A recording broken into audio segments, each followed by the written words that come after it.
안녕하십니까? 네, 우리 화장품 제조 공정론 벌써 4주차이면서 3차 시, 드디어 이제 3차 시에 해당되는 이 시간에는 4-1강 시작을 하도록 하겠습니다.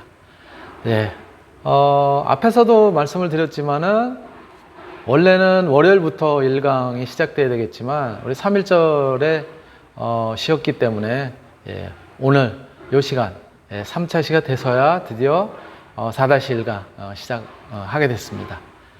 네, 오늘 여러분들하고 같이 이제 화장품 제조 공정론을 통해서 공부하게 될 내용은 앞에서 물론 이제 화장품 제조 공정과 관련된 또 화장품 전반에 관한 그런 이제 개론적인 내용들을 같이 한번 이제 살펴봤어요. 근데 이제 오늘부터 이제 본격적으로 화장품 제조 공정에 실질적으로 이제 응용이 되고 또 우리가 다루게 될 그런 이제 내용들에 대해서 이제 살펴보게 되는데요. 오늘은 그 중에서도 화장품에 사용되는 또 우리가 활용하고 있는 그런 이제 화장품의 성분들에 대해서 먼저 살펴보도록 하겠습니다. 물론 여러분들이 아마 화장품 소재론이라든가 화장품 천연 원료학이라든가 뭐 등등의 어떤 교과를 통해서 화장품에 활용이 되는 다양한 소재들, 다양한 성분들에 대해서 이미 배운 바가 있겠지만은 우리 화장품 제조 공정론에서도 다시 한번 복습한다는 의미도 포함이 되어 있고 또 전체적인 화장품 제조 공정에서 다루게 되는 그런 이제 원료로서의 특성 이런 것도 다시 한번 짚고 넘어가 보도록 하겠습니다. 네, 오늘 요 화장품 성분과 관련된 이러한 이야기들은 먼저 화장품 성분의 종류에 대해서 이제 이야기를 하고요. 그리고 그 중에서도 화장품 성분 중에서도 우리가 화장품 법에 의해서 사용을 갖다 제한하거나 또 사용을 금지하는 그런 이제 그 원료들이 있게 되는데요. 그런 화장품 성분의 규제에 대한 이야기, 또 화장품 성분과 관련된 그런 이제 구체적인 정보에 대해서 같이 한번 살펴보도록 그렇게 하겠습니다. 예. 먼저 우리가 화장품에 사용이 되는 성분 그리고 또 그런 제형들은 어떤 식으로 우리가 제형을 만들어서 그래서 이제 이용을 하게 되는지 살펴본다면은 가장 많이 응용이 되는 것이 물론 수성 또는 수상이라고도 얘기하죠. 그래서 물에 잘 녹는 그런 이제 성분들을 갖다가 우리가 이야기를 하는 거고요. 여기에는 대표적인 경우로 뭐 보습제라든가 또 수용성 어떤 성분들 이런 것들이 있겠죠. 그리고 또 하나는 이제 유성 성분들이죠. 이 유상에는 이제 기름에 잘 녹는, 그렇죠? 유기용매에 잘 녹는 그런 물질들이면서 대표적으로는 식물성 오일이 되든 또는 동물성 오일이 되든 또는 광물성인 또는 석유계로부터 추출된 오일이 되든 그러한 이제 오일류 그리고 이제 왁스 이런 것들이 유상 성분, 유성 성분이라고 이제 할 수 있겠죠. 요게 사실은 이제 다른 성분들하고 같이 화장품에 이제 포함이 되게 되겠죠. 그래서 보시는 것처럼 뭐 다양한 그런 어떤 요소들이 사용이 되는 거죠. 그래서 뭐 어떤 왁스, 에탄올, 또 뭐 색소, 보습제, 동식물 추출물, 뭐 정제수, 방부제, 또 어떤 뭐 비타민류, 또 그리고 또 유상과 수상을 갖다 잘 혼합이 되도록 하게 되는 그런 이제 계면 활성제류. 계면 활성제 같은 경우에는 가용화 공정에서 쓰면 뭐 가용화제, 유화 공정에서 쓰면 유화제, 분산 공정에서 쓰면 분산제, 뭐 이런 식으로 활용하게 되는, 우리가 적용하게 되는 공정이 어떠한 유형의 공정이냐에 따라서 이렇게 이름도 다양하게 불리고 있죠. 그렇죠? 가용화제, 유화제, 분산제, 또는 뭐 경우에 따라서는 이제 뭐 소포제 또는 뭐 발수제, 뭐 또 혼화제, 뭐 여러 가지 이름으로도 이제 불리기는 합니다. 또 뭐 유화 안정제, 이러한 형태로 여러 가지 이제 불리고 있는 것이 이제 계면활성제라고 볼 수가 있는데요. 그럼에도 불구하고 우리가 뭐 지난 시간에도 이제 같이 살펴봤지만 개론 시간에도 사실은 우리 피부에는 이 적절한 수분, 적절한 수분 함량을 갖다가 포함하고 있을 때, 그랬을 때 피부가 정상적인 기능을 갖다가 이제 한다고 그렇게 말씀을 드렸어요. 근데 적절한 수분 함량이 보통 우리가 한 15에서 20% 내외 이렇게 이제 이야기를 하는데, 그런데 그게 이제 건조해지면 15% 이하로 뚝 떨어지게 되는 거고, 뭐 10% 극단적으로는 또 너무 또 이제 뭐 축축한 또는 물을 계속 뭐 이렇게 만지거나 다루거나 하는 경우에는 수분 함량이 또 더 높아질 수도 있죠. 다 이렇게 수분 함량이 너무 적어도, 즉 건조해도 문제고 또 너무 많아도 문제가 되는 그런 상황이기 때문에 사실 수분들의 어떤 밸런스 이런 것들이 굉장히 중요하거든요. 그래서 수분 함량을 유지하기 위해서는 사실은 우리가 보통 일상적인 조건에서는 피부를 통해서 끊임없이 이 수분들이 증발을 한단 말이에요. 그래서 그거를 또 막아주기 위해서는 우리 뭐 피지 성분이라든가 이런 것들이 적절하게 피부로부터 이제 분비가 되기도 하고 그러죠.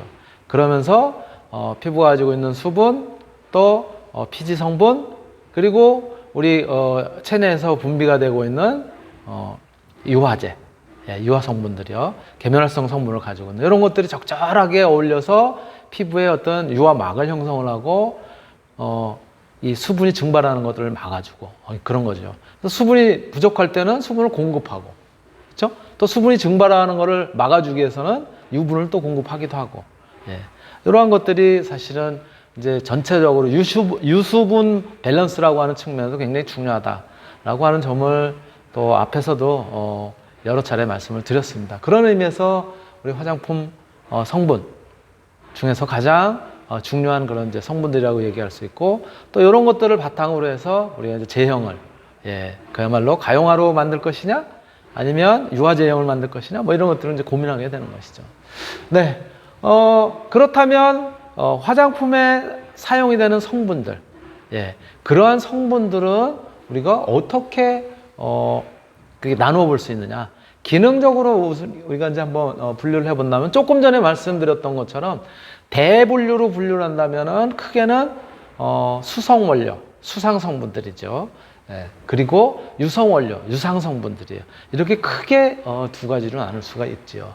또 그리고 요걸 갖다 조금 더 이제 세분화하면 똑같은 수성 성분 중에서도 우리가 뭐 정제수 같은 경우 이제 용매로 가장 이제 손쉽게 활용할 수 있는 거긴 하지만 세분화하면은 그래서 이제 용매 또는 뭐 희석제라고든지 표현을 하는데, 여기에는 말씀드렸던 것처럼 정제수라든가 또는 에탄올이라든가 뭐 이런 것들이 이제 쓰이기도 하고요.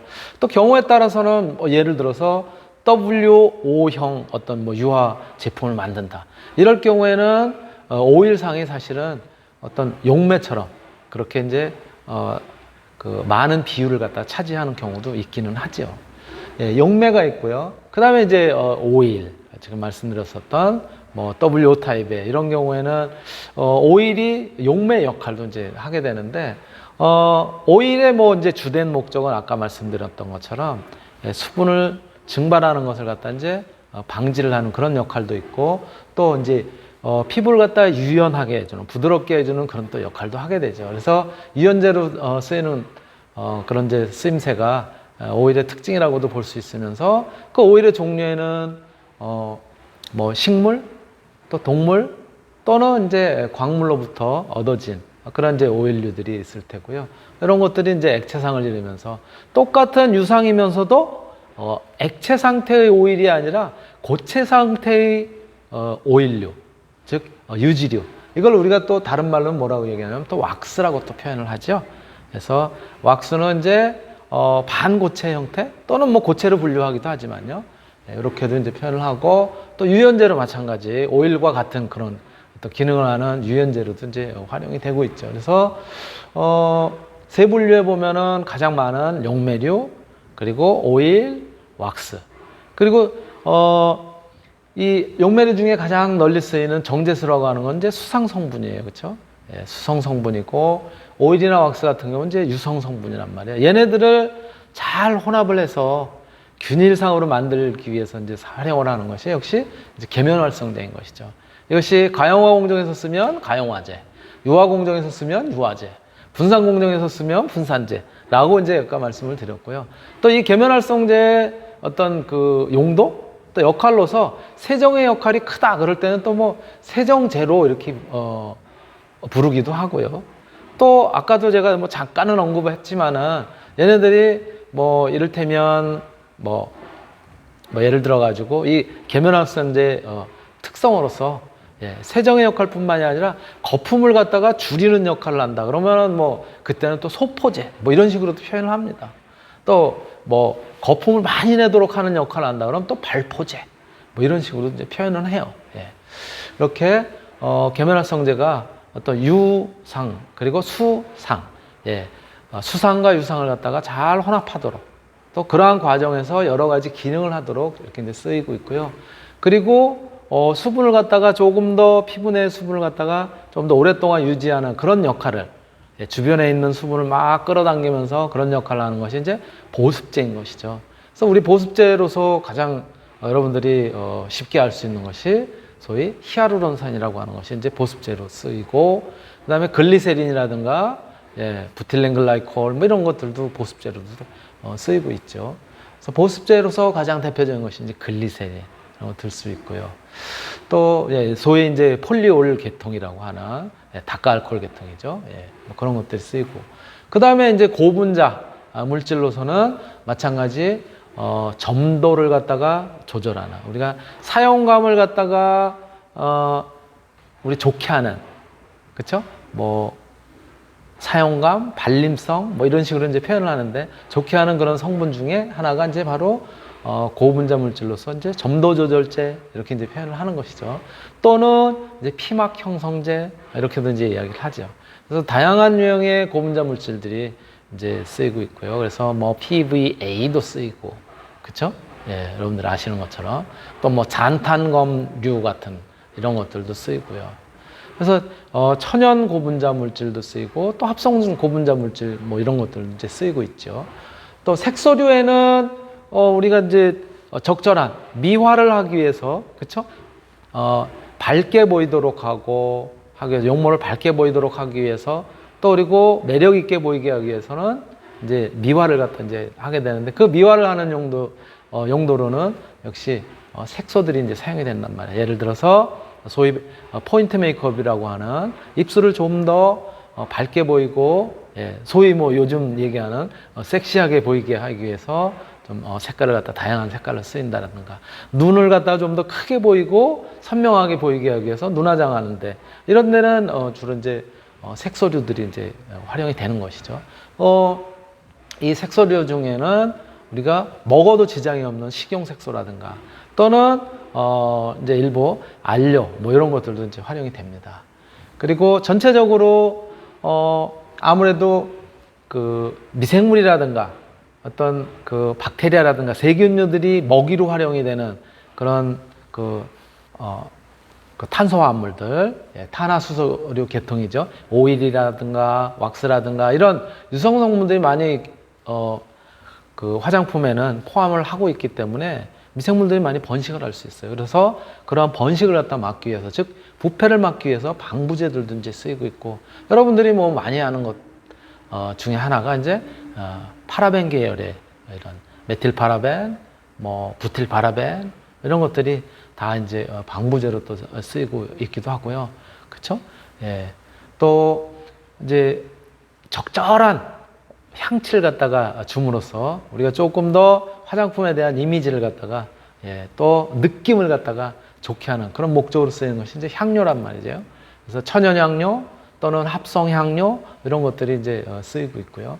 또 기타 이제 이러한 그 성분들 이외에도 pH를 갖다가 적절하게 우리 피부에 순하게 이렇게 적용하도록 하기 위해서 조절하는 목적으로 pH 조절제라든가 또 안정제라든가, 안정제 같은 경우에는 이 화장품, 만들어진 화장품이 좀 더 안정한 상태로 유지를 하기 위해서, 안정한 상태라고 하는 것은 뭐 예를 들어서 앞에서 얘기한 것처럼 수상이라든가 유상을 갖다 같이 혼합해 놓은 상태에서 이러한 안정성이 떨어지게 되면은 수상과 유상이 분리가 되는 그런 경우도 있을 거 아니겠어요? 바로 그러한 부분이라든가 또는 산화가 돼서 부패를 한다라든가 또 미생물에 의해서 오염이 된다라든가 이런 것들은 다 사실은 어떤 안정성을 갖다 떨어뜨리는 요인이기도 한 것이죠. 그래서 기타 그런 어떤 그 첨가제로서는 안정제 이런 것들도 쓰이고 있고 또 이거 이외에도 뭐 어떤 화장품 원료들끼리의 어떤 반응을 일으켜서 소위 착화합물이라고 하는 침전물이 발생하기도 하거나 뭐 이런 것들을 방지하기 위해서는 금속이온 봉쇄자라든가 이런 것들도 이제 마찬가지 기타 어떤 첨가제로 이제 우리가 쓰이고 있고요. 그 이외에도 뭐 여러 가지 이제 첨가제들이 영양을 갖다 공급하기 위해서 유효 성분으로서 또는 기능성을 갖다 주기 위해서 어떤 주름 개선이라든가 또는 미백이라든가 자외선 차단이라든가 또는 어떤 우리의 어떤 그 피부의 결점을 갖다 은폐하기 위해서 그렇게 해서 쓰는 이제 성분들 또 동식물 추출물들 영양 공급하기 위한 비타민류들 또는 아미노산류들 그리고 어떤 운모나 무기입자료 또 유기화합물들과 같은 굉장히 다양한 요소의 그런 그 성분들이 실제로 우리 활용이 되고 있다. 그래서 이렇게 크게는 수상 성분, 유상 성분이 주를 이루고 있지만 조금 더 세분화하면 용매부터 시작해서 기타 첨가제까지 굉장히 다양한 요소들이 많이 사용이 돼서 여러분들 잘 아시는 것처럼 우리 화장품에 실질적으로 응용이 되고 있고 그런 성분들이 보통 화장품 하나 만드는데 거의 뭐 아무리 적어도 한 20종, 많은 경우에는 뭐 50종 이런 정도까지 그 다양한 성분들이 이제 활용이 되고 있죠. 자, 그렇다면 이러한 화장품들은 아무 성분이나 다 쓰면 되느냐? 우리가 지금 열거한 그렇게 이제 세분화되는 그런 용도로서 아무 성분이나 또 아무 원료나 다 쓰면 되느냐 하면은 그렇지 않다는 거예요. 화장품 원료는 원료 사용에 대한 그러한 이제 규제가 되어 있는데요. 우리나라의 규제는 과거에 2013년 이전, 사실 엄밀하게 얘기하면 2013년이 아니라 2010년 정도 그 전후인데요.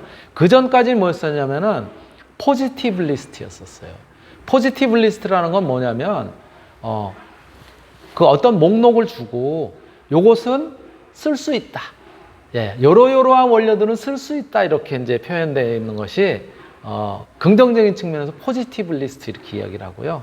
지금은 근데 사용하지 말라고 하는 요런 것들을 제한을 두고 그 나머지는 모두 쓸 수 있는 거예요.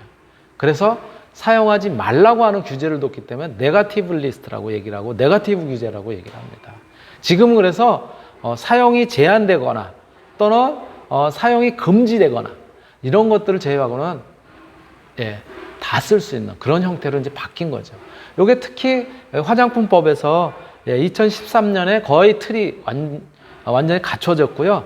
그 요소에 따라서는 지속적으로 지금도 법이 개정이 돼서 뭐 이를테면 화장품에 사용이 되는 배합 금지 또는 사용 제한 원료 같은 것 중에서 안전 기준 등에 관한 규정의 경우에는 작년 2월에 또 개정이 됐습니다.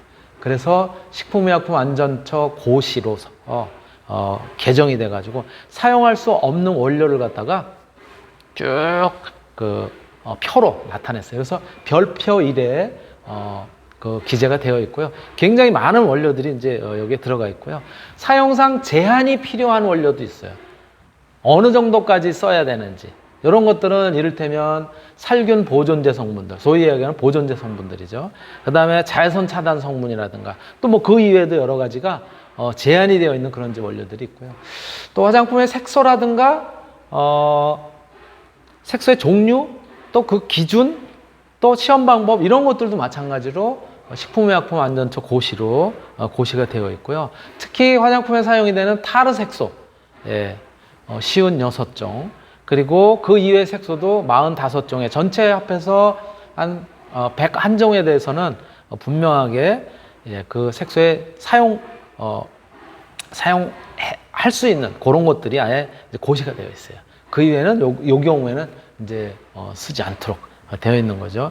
특히 화장품에 사용된 원료 등에 대해서 위해 요소 평가를 갖다 해야 되는 그런 부분들도 화장품법 시행 규칙이라든가 또는 화장품 안전성 정보 관리 규정이라든가 이러한 형태로 예, 총리령 또는 식품의약품 안전처 고시로 전부 지금 이제 이렇게 알려져 있는 거고요. 그리고 화장품 원료 중에서 화장품을 취급하는 과정에서 예, 화장품 안전 기준도 마찬가지 식품의약품 안전처장이 화장품의 제조 등에 사용할 수 없는 원료 이런 것들을 지정해라. 즉 네거티브 예, 리스트를 갖다 이제 그렇게 뭐 고시를 하고 있고요. 또 살균 보존제, 색소, 자외선 차단제 등과 같이 특별히 사용상에 제한이 필요한 원료 이런 것들도 마찬가지로 사용 기준이 정해져서 이제 고시가 되고 있고요. 또 국내에서 유해 물질이 포함되어 있는 것으로 알려진 국민 보건상에 우려가 되는 그러한 이제 원료들 이 경우에도 보건복지부령에 따라서 위해 요소를 갖다 평가를 하고 또 그 위해 여부에 대한 것들을 갖다 결정하고 이런 것들을 꼭 하도록 그렇게 이제 그 화장품법에 이렇게 명시가 되어 있습니다. 또 뭐 위해 평가가 완료된 경우에 뭐 어떻게 해라. 또 제조에 사용할 수 없는 원료 뭐 이런 것들을 뭐 지정을 해라. 뭐 또 그 사용 기준도 마찬가지 뭐 해라. 뭐 이런 여러 가지. 또 유통 화장품. 저 오타가 하나 있네요. 유통 화장품인데 유통 화장품이라고 써 있네요. 예, 유통 화장품 안전관리 기준도 정해서 고시를 하도록 그렇게 되어 있고요. 또 화장품 원료 등의 위해 평가 조금 전에 말씀드렸었던 어떤 국민의 보건 이런 것들에 문제가 있을 수 있는 이런 것들에 대해서는 위해 평가를 갖다 이제 하도록 되어 있고요. 그거는 위해 평가를 어떻게 확인하고 결정하고 평가를 하는지에 대한 과정을 갖다가 이렇게 나타내고 있습니다. 네. 그리고 예. 여기 정자가 빠졌네요. 또 여기 하나. 네. 네. 그래서 이렇게 이제 그 단계를 갖다 거쳐서 하도록 되어 있고요. 또 이러한 이제 규제뿐만이 아니라 화장품 원료에 대해서도 이제 심사를 하도록 특히 기능성 화장품과 관련된 그런 이제 원료에 대해서는 심사에 관한 규정도 마찬가지로 정해져 있습니다. 그래서 이것도 최근에 또 이렇게 이제 개정이 됐어요. 그래서 최근 작년 12월이니까 불과 얼마 안 됐습니다. 그래서 이렇게 개정이 되어 있고요. 또 국내 최초로 도입되는 원료라든가 처음 우리가 이제 그 심사를 갖다가 요청하는 그런 원료에 대해서는 심사 자료를 어떤 것들을 갖다가 심사 자료로 제출해라 라고 하는 제출 자료까지 명시가 되어 있어요. 원료 규격 검토에 관한 자료라든가 안전성에 관한 자료라든가 또 특히 안전성에 관한 자료는 뭐 단해 투여 독성 시험 자료, 1차 피부 자극 시험 자료, 또 뭐 안점막 자극 또는 기타 점막 자극 시험 자료, 또 피부 감작성 시험 자료, 광독성, 광감작성 시험 자료, 인체 첩포 시험 자료, 전부 이런 것들 반복 뭐 투여 독성 또는 생식 독성 또는 유전 독성이라든가 이런 것들에 관련된 이제 독성 시험 자료, 또 흡입 독성, 예, 우리가 이제 호흡기를 통해서 흡입했을 때 그때 어떤 독성이 있는지 굉장히 이런 다양한 요소들을 갖다 우리가 제출을 해서 그래서 심사를 받도록 그렇게 되어 있고요. 또 제출 자료의 범위도 예, 이렇게 나타나 있습니다. 안전성, 유효성을 입증하는 그런 이제 자료들, 요 원료가 어떤 물질로부터 기원했는지, 개발 경위가 어떻게 됐는지 그런 것들, 안전성에 관한 자료들, 뭐 인체 누적 첩포 시험 자료, 뭐 이런 거뿐만이 아니라 유효성이나 기능성에 관한 자료들, 예, 효력 시험, 또 인체 적용 시험 자료, 그 다음에 뭐 자외선 차단 같은 경우에는 예, 자외선 차단 지수 또는 자외선 차단 지수 중에서도 자외선 A 차단 등급에 대한 거라든가 이런 근거 자료도 이런 것들도 전부 제출하도록 되어 있어요. 이거 굉장히 까다로운 거죠, 사실. 예, 인정을 받으려니까. 예, 이러한 부분들이 실질적으로 지금 화장품 법에 명시가 되어 있고 또 꼭 따라야만 되는 이제 그런 부분이라고 이제 할 수가 있고요. 자, 그렇다면 우리가 사용하는 화장품 원료, 뭐 여러분들도 이미 기초 화장품 개발 및 제조 실험을 갖다 공부를 했거나 또는 또 이제 지금 이제 공부하는 학생들도 있을 텐데요. 그 경우에 이제 보면은 화장품 원료의 명칭이 이렇게 주어져 있는데 그 명칭이 굉장히 다양해요.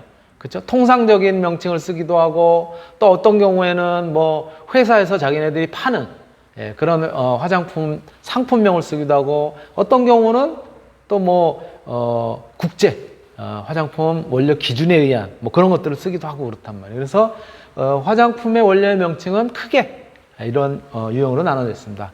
화학명, EU팩이라고 하는 국제 화장품 명명기구가 있어요. 여기에서 명칭을 갖다 명명한 그 명칭은 화학명 이렇게 얘기를 하고요. 관용명이라고 하는 거는 우리가 보통 일반적으로 쓰는 거예요. 그런 명칭을 관용명 이렇게 얘기를 해요. 예를 든다면 뭐 화학명으로는 에탄올 이렇게 하는데 관용적으로는 에틸 알코올 이렇게도 쓴단 말이에요. 또는 어떤 그 곡물을 갖다 발효시킨 것을 다시 정제를 해서 쓰는 경우에는 주정 뭐 이렇게도 표현을 한단 말이에요. 이렇게 관용명이라는 것들이 있고요. 그 다음에 공정서명이라고 해가지고 화장품 관련의 정부 기관이라든가 협회, 기업체 이런 데서 이제 화학명을 압축해서 간단하게 줄여서 발음을 하거나 철자를 간단하게 이제 커뮤니케이션을 갖다가 용이하게 하기 위해서 이제 쓰는 경우도 있어요. 뭐 우리 여러분들 잘 아시는 것처럼 EDTA, TEA 뭐 이런 거예요. 트리에탄올아민 같은 경우 TEA 줄여서 쓰잖아요. 이런 식으로.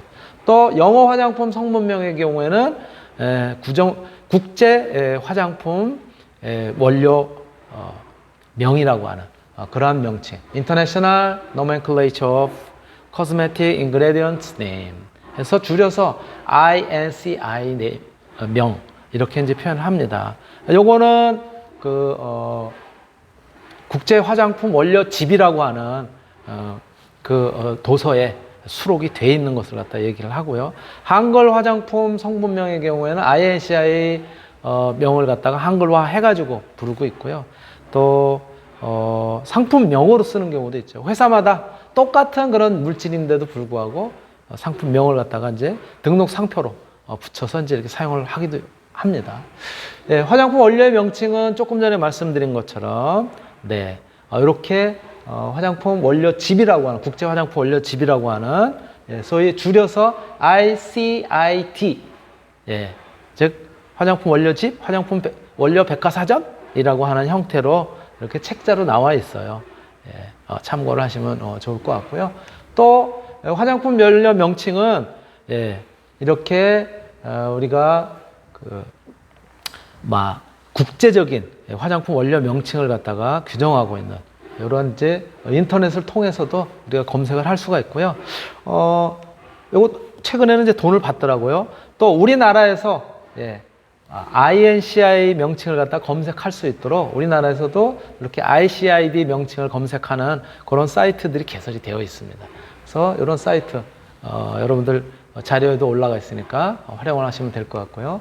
또 화장품 원료 통합 정보 시스템이라고 해서 우리 뭐라고 얘기를 할까?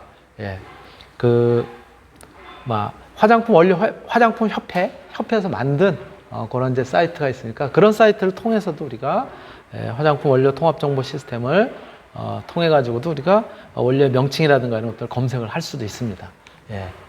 또 화장품 사용이 되는 그런 성분들은 뭐 앞에서도 설명을 했었지만 우리나라 화장품 전성분 표시제에 의해서 2008년 10월 이후에 화장품에 사용되는 모든 성분을 갖다가 표기를 하도록 되어 있죠. 그래서 그 화장품법에 2장에 보면 화장품의 취급 그리고 표시 광고 뭐 이런 부분의 화장품의 기재 사항에 대해서 이렇게 명시를 하고 있어요. 명칭이라든가 화장품 제조업자나 제조 판매업자, 지금은 이제 화장품 책임 판매업자 이렇게 이제 표현이 되고 있지만 상호나 주소, 또 화장품 제조에 사용된 모든 성분, 내용물의 중량 또는 용량, 제조번호, 사용기한 또는 개봉 후 사용기한, 그 다음에 가격, 기능성 화장품인 경우에 기능성 화장품의 표시, 주의사항, 그리고 그 밖에 총리령으로 정하는 여러 가지를 갖다가 다 표기를 하도록 그렇게 되어 있죠. 예, 그런 부분들이 되어 있다는 거. 그래서 전성분 표시제에서 이제 별표 4에 어떻게 표시를 해야 되는지 표시 기준이나 표시 방법 이런 것도 자세하게 나타나 있습니다. 한 가지 예를 든다면 글자 크기는 5포인트 이상으로 해라. 뭐 이런 식의 것으로 이제 화장품 제조에 사용된 함량이 많은 것부터 표시를 하는 것을 원칙으로 한다라든가 뭐 이렇게 이제 쭉 그 표시 방법 이런 것들 갖다 이제 나타내고 있고요. 또 그 별표 4에는 화장품 표시의 포장의 표시 기준이라든가 표시 방법, 포장의 표시 기준, 표시 방법 이런 것들도 나타냈다는 거죠. 제조에 사용되는 성분들에 대해서도 마찬가지지만 이러한 형태들이 다 나타나 있고 그러한 예들이 우리 이제 사실은 제가 이제 하나 이니스프리에서 나온 그린티 밸런싱 스킨을 갖다가 사진이 이뻐서 제가 이건 이제 캡처를 했는데요. 그랬더니 그 제품의 주요 사항은 지성이나 복합성 피부에도 사용을 할 수 있고 또 가볍고 산뜻한 제형이면서 아미노산이 한 16가지 정도가 고농축돼서 함유되어 있다고 하네요. 그리고 우리가 많이 염려를 하고 있는 그런 물질들, 광물성, 피부 트러블을 많이 일으키는 그런 오일이라든가 PEG, 합성 색소, 또는 실리콘 오일, TA 이런 것들은 첨가하지 않았다고 하고요. 코스비전이라고 하는 그런 이제 OEM 업체에서 만들었고 책임 판매는 주식회사 이니스프리에서 하는데 그 전성분들을 갖다 쭉 녹차 추출물부터 시작해가지고 요거는 녹차 추출물을 그대로 쓰는 거죠. 86.17%니까는 녹차 추출물 자체를 정제수 대신 쓰는 거예요. 그러면서 거기에 프로판디올부터 시작해서 쭉 다양한 성분들을 다 쓰고 있고요. 여기 보시면 예전에는 그냥 향료 이렇게 썼단 말이에요. 근데 향료 중에서 어떤 알러지, 즉 트러블의 위해성이 있는 것들은 반드시 표기하도록 되어 있기 때문에 그렇게 이제 나눠서 표기를 하고 있죠. 리날룰, 리모넨, 그쵸? 뭐 또 시트로넬롤, 그쵸? 또 그 다음에 핵실 신라말 이런 식으로 구체적으로 이것도 쓰도록 표기를 하라고 되어 있으니까 그렇게 쓰여 있는 거고요. 요거는 이제 아모레퍼시픽에서 나온 아이오페 마찬가지로 전성분들이 이렇게 쭉 표시가 되어 있고요. 뭐 여러분들이 보시면 될 테니까 제가 설명 안 해도 마찬가지로 이거는 LG생활건강에서 나온 오휘 에이지 리커버리 크림에 대한 전성분들 이건 아까보다도 훨씬 진짜 그 사용된 성분들이 많기 때문에 글쎄 대략 뭐 한 50가지 정도 되지 않겠어요? 그쵸? 그 정도로 지금 전성분을 다 표현을 하고 있고요. 여기도 보면 향료로만 썼지만 요건 이제 사실 조금 전에 나왔었던 걸 제가 이제 올려놓은 건데 최근의 경우에는 어떤 그 알러지 위험성이 있는 이런 것들은 향료를 조금 전에 제가 이제 수정했었던 것처럼 다 풀어서 쓰도록 그렇게 되어 있습니다. 이런 것들이 우리가 이제 오늘 같이 한번 이제 화장품의 성분과 관련된 그런 내용으로 한번 이제 살펴봤고요. 오늘 제가 이제 준비한 내용은 여기까지고 다음 시간에도 이어서 4-2강, 3강 시간에도 화장품 성분과 관련된 또 성분을 어떻게 표기를 하는지 또 기능성 성분들은 어떻게 우리가 이제 또 R&D를 하고 있는지 뭐 그런 부분 포함해서 같이 이야기를 나누겠습니다. 네, 오늘 강의는 마치도록 하겠습니다.